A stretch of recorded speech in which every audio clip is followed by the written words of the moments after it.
আমার বাহন নিয়ে বেরিয়ে পড়েছি। রাস্তায় একটু দাঁড়িয়ে গেছি।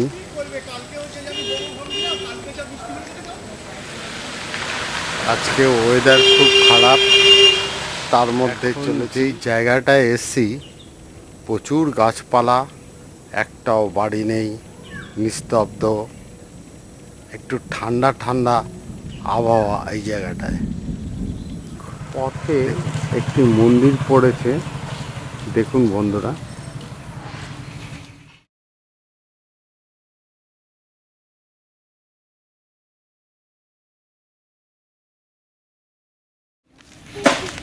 এখানে ভোলে বাবা আছে, শিবলিঙ্গ।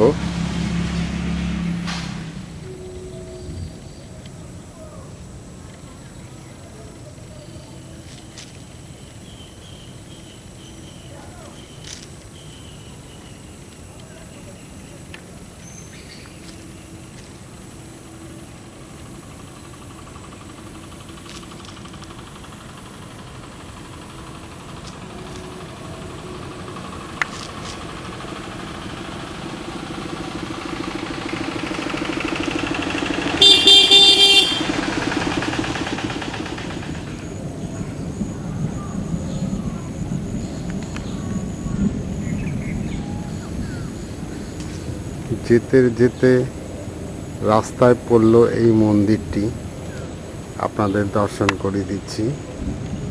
মন্দিরটি এখন বন্ধ রয়েছে, ভেতরে শিব পার্বতী রয়েছে। এই দেখুন দেবতার গাছ,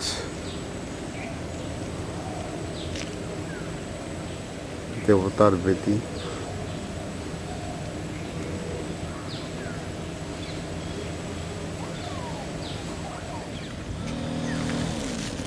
অসাধারণ সবুজ ক্ষেত, মাঠ ঘাট, চাষ হচ্ছে। এই দেখুন ধানের চারা, আর ওইদিকে দেখুন পাকা ধান ফলে রয়েছে।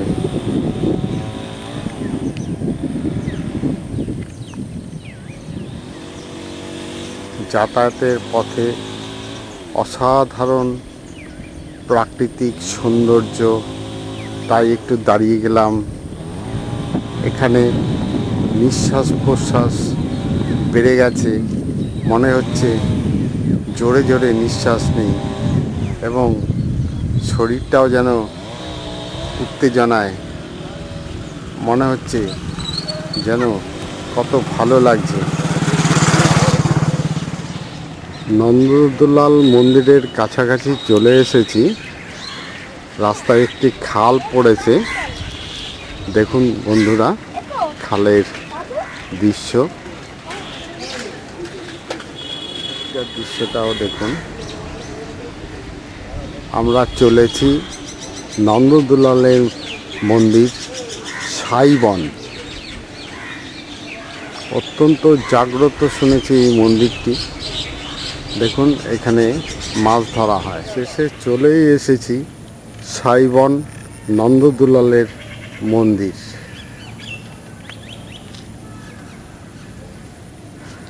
এই যে মাঠটি দেখতে পাচ্ছেন, মাঘী পূর্ণিমার তিথিতে এইখানে একটি মেলা বসে।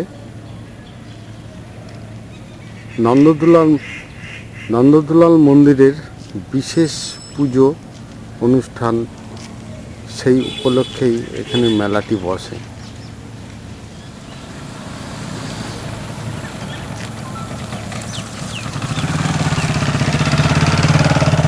এইদিকে হলো নন্দদুলালের মন্দির। এই যে দেখতে পাচ্ছেন দূরে সাইবন নন্দদুলালের মন্দির। চলুন আমরা আস্তে আস্তে ভেতরে প্রবেশ করছি। এই আমরা একদম গেটের সামনে চলে এসেছি। এখানে লেখা আছে শ্রী শ্রী নন্দদুলাল মন্দির। পাশেই রয়েছে রাধাকৃষ্ণের ছবি, পাশেই একটি পুকুরও রয়েছে।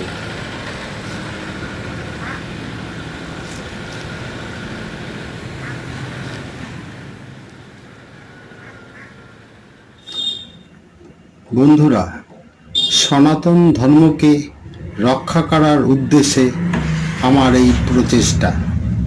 সনাতন ধর্মকে রক্ষা করার উদ্দেশ্যে আপনারা আমার এই ভিডিওটিকে ছড়িয়ে দিন। আপনারা লাইক, সাবস্ক্রাইব এবং শেয়ার করে আরও প্রচার করে দিন। আমি আমাদের সনাতন ধর্মের মানুষদের কাছে তার ধর্মীয় স্থানগুলি পর্যায়ক্রমে দেখানোর পরিকল্পনা করেছি। নমস্কার। অফিস ঘরের পাশ দিয়ে যাচ্ছি। এই মন্দিরের ইতিহাস একটু বলি। রুদ্ররাম উত্তর 24 পরগনার বারাসাত মহকুমার লাবণ্যবতী নদীর তীরে একটি জায়গায় এসে তপস্যা করতে শুরু করেন। জায়গাটি কাঁটায় ভর্তি, সাই গাছে পরিপূর্ণ, লোকে বলে সাই বন। এইখানে তিনি কঠোর তপস্যা শুরু করেন। অবশেষে একদিন দেখেন তার সামনে হাজির হয়েছেন এক জটাজুটোধারী সন্ন্যাসী। সন্ন্যাসী তাকে বলেন, গৌড়ের সুলতানের প্রসাদের দরজায় যে কোষ্ঠী পাথরটি রয়েছে তিনি রুদ্রের ইষ্টদেবতা। তিনি রুদ্রের পূজার লক্ষ্য, মনের শান্তির উৎস। এই সন্ন্যাসী প্রখ্যাত শঙ্করাবন্য আচার্য। সেই পূর্ণিমার পূর্ণতিথিতে আচার্য রুদ্ররামকে কৃষ্ণমন্ত্রে দীক্ষা দিয়ে একটি অনন্ত দেবরূপী শালগ্রাম শিলা দেন। প্রচলিত কাহিনীতে গৌড়ের সুলতানের কথা থাকলেও সাইবন মন্দিরের প্রাক্তন সেবায়ত প্রয়াত ললিতমোহন বন্দ্যোপাধ্যায়ের বক্তব্য অনুযায়ী পাথরটি ইন্দ্রপ্রস্থে দিল্লিতে মোগল সম্রাট দ্বিতীয় শাহ আলমের দরবারে দরজার পাশে পড়েছিল। কথিত আছে শিলাটি দাপর যুগের। যুধিষ্ঠিরের রাজসূয় যজ্ঞের সময় শ্রীকৃষ্ণ স্বয়ং ব্রাহ্মণদের পা ধুইয়েছিলেন। সেই জায়গাটি কালক্রমে কালো পাথরে পরিণত হয়। পরে মহারাজ পরীক্ষিত রাজপ্রাসাদের প্রধান তোরণদ্বারের মাঝখানে দুটি থাম নির্মাণ করিয়ে এই পাথরটি স্থাপন করেন।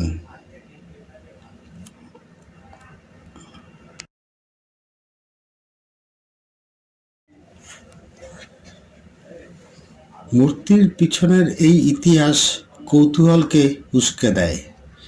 দেখা দরকার মূর্তিকে। তাই প্রথম চলে যাই খড়দহে, যেখানে প্রতিষ্ঠিত শ্যামসুন্দর। পানিহাটি পেরিয়ে বিটি রোডের উপর খড়দহ স্টপেজে নেমে গঙ্গার দিকে এগোতে থাকলে গোস্বামী পাড়ায় কুঞ্জবাটির উল্টো মুখেই শ্যামসুন্দর মন্দির।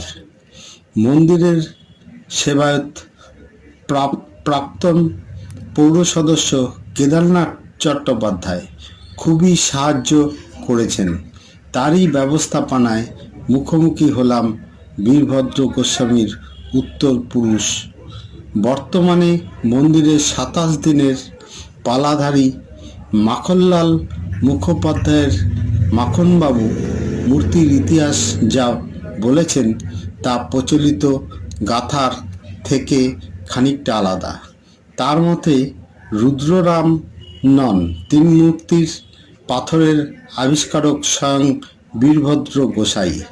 তিনি রাধাকৃষ্ণ বিগ্রহ প্রতিষ্ঠা করার মানসে এদিকে ওদিকে ঘুরতে ঘুরতে গৌড়ের সুলতানের সিংহদ্বারে কোষ্ঠী পাথরটি দেখতে পান এবং সেটি আনিয়ে তা দিয়ে 3টি মূর্তি গড়ান। পদ্মা নদীর কূলে কোনো এক জায়গায় তিনি নয়ন ভাস্করের সন্ধান পান। নিজে শ্যামসুন্দর মূর্তিটি রেখে বাকি দুটি তিনি দিয়ে দেন রুদ্ররাম পণ্ডিতকে।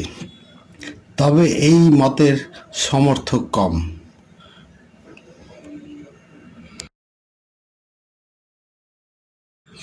ওই পাথরটি দিয়ে তিনটি মূর্তি গড়া হয়েছিল।